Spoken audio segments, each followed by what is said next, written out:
வணக்கம், நான் உங்கள் மோகனா. 21/8/2025 மாலை மலர் செய்திகள். வேலைக்கிழமை. உலகம் இத பாருங்க. உலகம்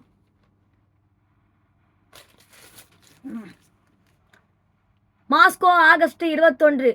அமெரிக்காவின் வரி விதிப்பு நடவடிக்கை. ரஷ்யாவுடன் வர்த்தகத்தை அதிகரிக்க இந்தியா திட்டம்.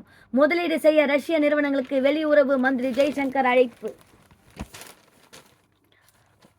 அமெரிக்காவில் இறக்குமதி செய்யப்படும் இந்திய பொருட்களுக்கு கூடுதலாக 25% வரி விதிப்பாக அதிபர் டிரம்ப் அறிவித்தார். மேலும் ரஷ்யாவிடம் இருந்து கச்சா எண்ணெய் வாங்குவதால் இந்தியாவுக்கு அபராதமாக மேலும் 25% வரியையும் விதித்தார். இதன் மூலம் இந்திய பொருட்களுக்கு 50% வரி விதிக்கப்படும் என்று அறிவிக்கப்பட்டுள்ளது. இதனால் இந்திய அமெரிக்க இடையேயான வர்த்தகத்தின் பாதிப்பு ஏற்பட்டுள்ளது. அமெரிக்காவின் வரி விதிப்பு நடவடிக்கைக்கு மத்தியில் ரஷ்யாவுடன் வர்த்தகத்தை அதிகரிக்க இந்தியா திட்டமிட்டுள்ளது. இந்த நிலையில் இந்தியா வெளியுறவுத்துறை மந்திரி ஜெய்சங்கர் 3 நாள் பயணமாக ரஷ்யாவுக்கு சென்றார். தலைநகர் மாஸ்கோவில் நடந்த இந்தியா ரஷ்யா வணிக மன்ற கூட்டத்தில் ஜெய்சங்கர் கலந்து கொண்டு பேசினார். அப்போது அவர் கூறியதாவது: இந்தியாவின் வேகமாக வளர்ந்து வரும் பொருளாதாரம் மற்றும் மேக் அண்ட் இந்தியா போன்ற முயற்சிகள் வெளிநாட்டு வணிகங்களுக்கு புதிய வாய்ப்புகளை திறந்து உள்ளன. இது ரஷ்ய நிறுவனங்கள் அதிகமாக இந்தியாவுடன் வர்த்தகத்தில் ஈடுபடுவதற்கான வாய்ப்புகளை உருவாக்கியுள்ளன. எனவே ரஷ்ய நிறுவனங்கள் இந்தியா நிறுவனம் இன்னும் தீவிரமாக வர்த்தகத்தில் ஈடுபட வேண்டும். இந்தியாவும் ரஷ்யாவும் தற்போதைய காலத்தில் நிலையான உறவுகளில் ஒன்றை வளர்த்துள்ளன. ஆனாலும் அது குறிப்பிடத்தக்க பொருளாதார ஒத்துழைப்பாக மாறவில்லை. நமது வர்த்தகம் குறைவாக உள்ளது.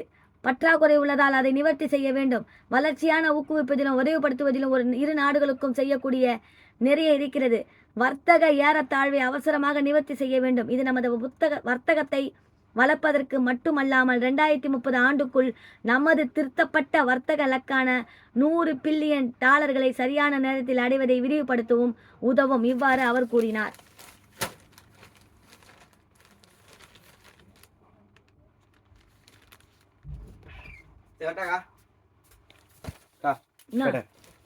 ஷார்ட் எடுக்கணும். நீங்க வீடியோ ஆன்ல வச்சிருக்கீங்க. இது படிக்கணும். சைலண்ட். அவுட். அண்ணா ஒரு நிமிஷம் நான் வந்துட்டேனா. வந்துட்டேன். டான்ஸ். அடுத்தது பாருங்க.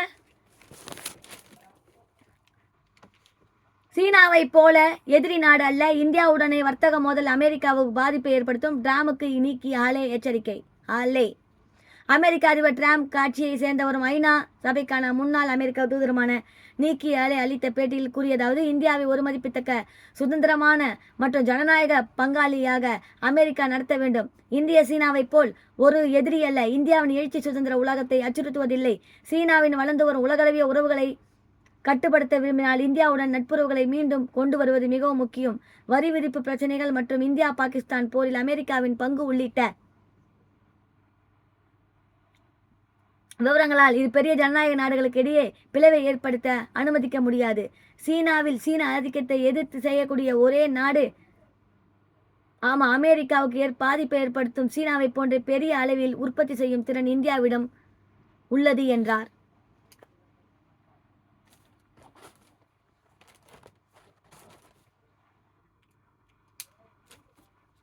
அடுத்தது பாருங்க. பிரேசிலியே ஆகஸ்ட் 21 ஆட்சி கவிழ்ப்பு சதி குற்றச்சாட்டு. பிரேசில் முன்னாள் அதிபர் அர்ஜென்டினாவுக்கு தப்ப முயற்சி. போலீசார் தகவல். தென்னாப்பிரிக்கா நாடான பிரேசில் நடந்த 2022ஆம் ஆண்டு தேர்தலில் அப்போதைய அதிபர் ஜெய் போல்சனாரோ தோல்வி அடைந்தார். ஆனால் முறைகேடு நடந்ததாக கூறி தனது தோல்வியை ஏற்க போல்சனாரோ மறுத்து ஆதரவாளர்களை திரட்டி போராட்டம் நடத்தினார்.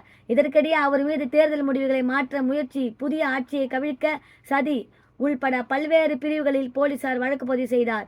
இந்த வழக்கு விசாரணை சுப்ரீம் கோர்ட்டில் நடைபெற்று வருகிறது. இது சமீபத்தில் போல்சனாரோவை வீட்டு காவலில் வைக்க சுப்ரீம் கோர்ட் உத்தரவிட்டது. இந்த நிலையில் அர்ஜென்டினாவுக்கு தப்பி செல்ல முயற்சி செய்ததாக போலீசார் தெரிவித்துள்ளனர். இந்த தகவல் சுப்ரீம் கோர்ட்டில் போலீசார் தாக்கல் செய்த நிலையில் அறிவிக்கப்பட்டுள்ளது. அதில் போல்சனாரோவின் தொலைபேசி உரையாடலில் தப்பாக இருந்தால் மன்னிச்சுக்கோங்க, அது சரியா ப்ரொனன்சியேஷன் சரியா இல்லைன்னு நினைக்கிறேன்.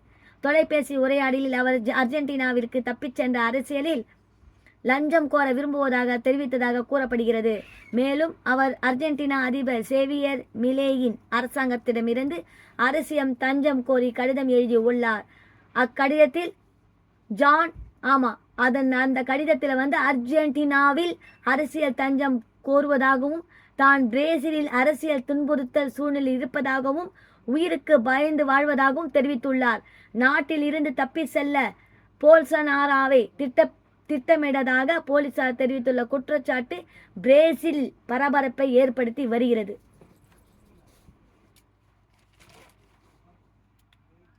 அடுத்தது பாருங்க, காஜா நகரை கைப்பற்ற இஸ்ரேல் தாக்குதலை தொடங்கியது. பாலஸ்தீனத்தின் காஜா முனையை இங்கு நிர்வகித்து வரும் ஐமோஸ் அமைப்பினர் மீது தாக்குதல் நடத்தி வருகிறது. இதில் காசாவில் குழந்தைகள், பெண்கள் உள்பட 62,000க்கும் மேற்பட்டோர் பலியாகியுள்ளனர். இந்த நிலையில் காசாவின் முக்கிய நகரான காசா சிட்டியை கைப்பற்றும் திட்டத்துக்கு இஸ்ரேல் அமைச்சரவை சமீபத்தில் ஒப்புதல் அளித்தது. இந்த நிலையில் காசா சிட்டி முழுவதையும் காப்பாற்ற திட்டமிட்டு தரை வழி தாக்குதலின் முதற்கட்ட நடவடிக்கைகளை தொடங்கியுள்ளனர் இஸ்ரேல் ராணுவம் தெரிவித்துள்ளது. மேலும் அந்த நகரின் புறநகர பகுதிகளான ஏற்கனவே தாங்கள் கட்டுப்பாட்டுக்கு கொண்டு வந்துள்ளதாகவும் ராணுவம் தெரிவித்து உள்ளது. இத்துடன் இந்த மாலை மலர் செய்திகள் முடிவடைகிறது. மேலும் வேறொரு செய்தியுடன் நாளை உங்களை சந்திக்கும் வரை டாடா பை பை சொல்லி விடைபெறுகிறேன். உங்கள் மோகனா. நன்றி, வணக்கம்.